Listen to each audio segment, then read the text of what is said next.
اللہ تعالیٰ نے رمضان کا مہینہ اسی لیے دیا ہے کہ اپنی زندگیوں کے بگاڑ کو ختم کرو، اپنی زندگیوں کو حرام سے پاک کر لو۔ رمضان کا مہینہ اللہ نے دیا ہے کہ اپنی زندگیوں کو حرام سے پاک کر لو۔ یہ حرام آدمی کی دنیا کو بھی برباد کر دیتا ہے اور اس کی آخرت کو بھی تباہ کر دیتا ہے، حرام۔ تو رمضان کا مہینہ اللہ نے دیا ہے لعلکم تتقون، تاکہ تم متقی بن جاؤ، تمہاری زندگی گویا حرام سے پاک ہو جائے۔ زندگیوں کو حرام سے پاک کرنا، آنکھوں کے حرام سے پاک کرو، آنکھوں کا حرام۔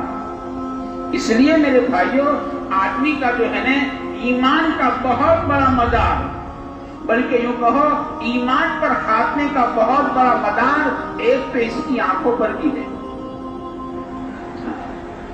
کہ آدمی اپنی آنکھوں کو حرام سے پاک کرے۔ اس لیے کہ جب آدمی کی آنکھ بگڑتی ہے تو اس کا دل بگڑتا ہے۔ اللہ تعالیٰ نے دو چیزیں، آنکھ اور کان، دونوں کا ڈائریکٹ تعلق، اس کو ہاٹ لائن کہتے ہیں، یہ دل کے ساتھ رکھا ہے، آنکھ اور کان۔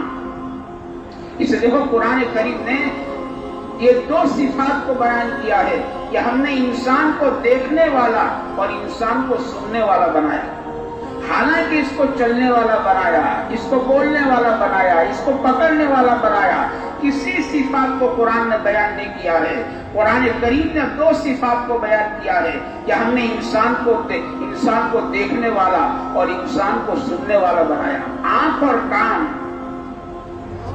آنکھ اور کان۔ تو آدمی اپنی آنکھوں کو حرام سے پاک کر لے۔ اسے ایمان والوں کو اللہ نے حکم دیا اپنی آنکھوں کو نیچی کر لو۔ اس دور کی میں کہتا ہوں نا، ہر وقت کہتا ہوں، اس دور کی دو بیماریاں، اس وقت تو بیماریاں بہت بڑھ گئی، دو بیماریاں بہت بڑی بڑی ہیں اس دور کی۔ بیماریاں تو بہت بڑھ گئی ہے، جیسے اس دور میں جسمانی بیماریاں بڑھ چکی ہے، ایسے روحانی بیماریاں بھی بہت بڑھتی جا رہی ہیں۔ روحانی بیماری ایک تو نہیں، روحانی بیماریاں انیک۔ اس میں ایک بیماری بہت بڑی ہے، وہ آدمی کی بد نظری کی، نگاہوں کی بیماری، آنکھوں کی بیماری۔ یہ آنکھیں، اس کی آنکھیں حرام سے پاک نہیں ہو رہی، اس کو بد نظری کہتے ہیں۔ اور یہ بد نظری کا گناہ جو ہے نا، بد نظری کا گناہ کہتے ہیں اس کی روزی کو تنگ کر دیتا ہے۔ کم کمانے سے، کم محنت کرنے سے، دیر سے دکان کھولنے سے، اذان کے وقت دکان بند کر لینے سے، جھوٹا تولنے سے، میرے دوستو، روزی کم نہیں ہوتی ہے۔ کوئی یتیم دکان پر آ گیا اور کوئی بیوہ دکان پر آ گئی، کوئی حاجت مند دکان پر آ گیا، کوئی غریب دکان پر آ گیا، کوئی بھوکا دکان پر آ گیا، تو ہم نے اس کو جھوٹا دے دیا، مدل سے کم میں دے دیا کہ غریب ہے۔ اس سے روزی کم نہیں ہوتی۔ روزی کے کم تنگی کے اسباب تو یہ ہے کہ آدمی کی نگاہوں پر کنٹرول نہیں ہے، روزی تنگ ہو جاتی ہے، آدمی غم زدہ رہتا ہے۔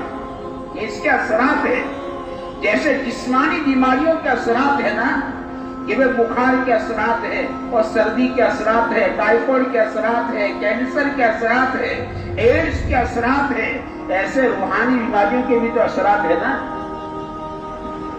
اس کے اثرات ہیں اور یقینی اثرات ہیں کہ آدمی غم زدہ رہے گا، اس کی روزی تنگ کر دی جائے گی، یہ ہمیشہ غم زدہ رہتا ہے۔ پھر کہتے ہیں مناجات کی لذت کو اللہ چھین لیتے ہیں۔ دعا میں ایک لذت ہے مناجات، کہ آدمی اللہ سے مناجات کرے۔ ہر تمنا دل سے رخصت ہو گئی، اب تو آجا، اب تو خلوت ہو گئی۔ مناجات، کہ آدمی اللہ تعالیٰ سے مناجات کرے، کہ اللہ تعالیٰ مناجات کی لذت کو چھین لیتے ہیں، اسے مناجات میں مزہ نہیں آتا۔ بھائی افطار کے وقت دعا قبول ہی ہوتی ہے، لیکن وہ بیماری ہے, اس کا اثر ہے کہ آدمی کو دعا میں مزہ نہیں آتا. نیک اعمال کے بعد دعا قبول ہوتی ہے, لیکن آدمی کو دعا, آج کا حالت دیکھو, آدمی خود اپنے حالات کو ٹٹولے, کیا مجھے دعا میں مزہ آتا ہے؟ دعا میں مزہ نہیں آتا. ہاتھ اٹھائے ہیں, پتہ نہیں کس سے مانگتا, کیا مانگتا, کچھ پتہ نہیں, اور ہاتھ اوپر دل غافل ہے. اور پھر غافل دل کی صدا اللہ سنتے بھی نہیں, غافل دل کی صدا اللہ تعالیٰ سنتے بھی نہیں. اسے اپنے گناہ یاد نہیں آتے ہیں, مناجات کی لذت اللہ چھین لیتے ہیں, اسے اپنے گناہ یاد نہیں آتے ہیں, اور گناہ یاد آ کر اس کی آنکھوں میں آنسو تک نہیں آتا ہے. آدمی کو جنا میرے دوستوں تنہائی میں سوچنے کی ضرورت ہے, مجھے بھی اور آپ کو بھی, کہ رمضان پورا ہونے کے قریب ہے. رمضان کا بہت بڑا عرصہ ہمارے سروں پر سے گزر گیا, رحمت کا عشرہ چلا گیا, مغفرت کا عشرہ گزر گیا, اور یہ جہنم سے چھٹکارے کا عشرہ ہمارے سروں پر سے گزر گیا ہے. کیا کبھی مجھے میرے گناہ یاد آ کر میری آنکھوں میں آنسو آیا ہے؟ آپ سوچنے کی چیز ہے. مجھے گناہ یاد آ کر کبھی افطار کے موقع پر, کبھی سحری تہجد کے موقع پر, کبھی کسی نیک عمل کے بعد مجھے میرے گناہ یاد آئے. مجھے میرا گناہ یاد آیا کہ میں نے تنہائیوں میں کیا کیا کیا ہے. میرے بال کالے تھے, میں نے کیا کیا ہے. میری باہوں میں طاقتیں تھی, میں نے کیا کیا ہے. آدمی گناہ کر کے بھول جاتا, میں نے سالوں پہلے کیا گناہ کیا آدمی کو نہیں پتا ہے. حالانکہ صدیق اکبر فرماتے رضی اللہ تعالیٰ عنہ, گناہ پرانا نہیں ہوتا ہے. چاہے برسوں پہلے گناہ کیا, لیکن گناہ پرانا نہیں ہوتا. سب پرانا ہوتا ہے. کپڑا پرانا ہو جائے, مکان پرانا ہو جائے, ارے یوں کہو ایمان پرانا ہو جائے, لیکن آدمی کا گناہ تو گناہ ہے, ایز اٹ از ہے. گناہ تو پرانا نہیں ہوتا ہے. چاہے برسوں پہلے گناہ کیا, لیکن آدمی کا گناہ پرانا نہیں ہوتا. اسے کہتے ہیں بعض مرتبہ گناہ برسوں پہلے کیا تھا, آج نہیں کل نہیں, گناہ برسوں پہلے کیا تھا, اور اس کا اثر موت کے وقت ظاہر ہوا کہ ایمان سے ہاتھ دھو کے چلا گیا.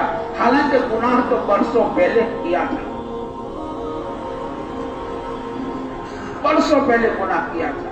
وہ قصہ لکھا ہے نا کہ برسوں پہلے دکان پر ایک عورت آئی تھی, ٹوال خریدنے آئی تھی. وہ عورت خوبصورت تھی, میں اس کو دیکھتا رہا, تاکتا رہا, بس یہ گناہ حائل بن چکا ہے, اس وقت میری زبان پر کلمہ آنے نہیں دیتا ہے.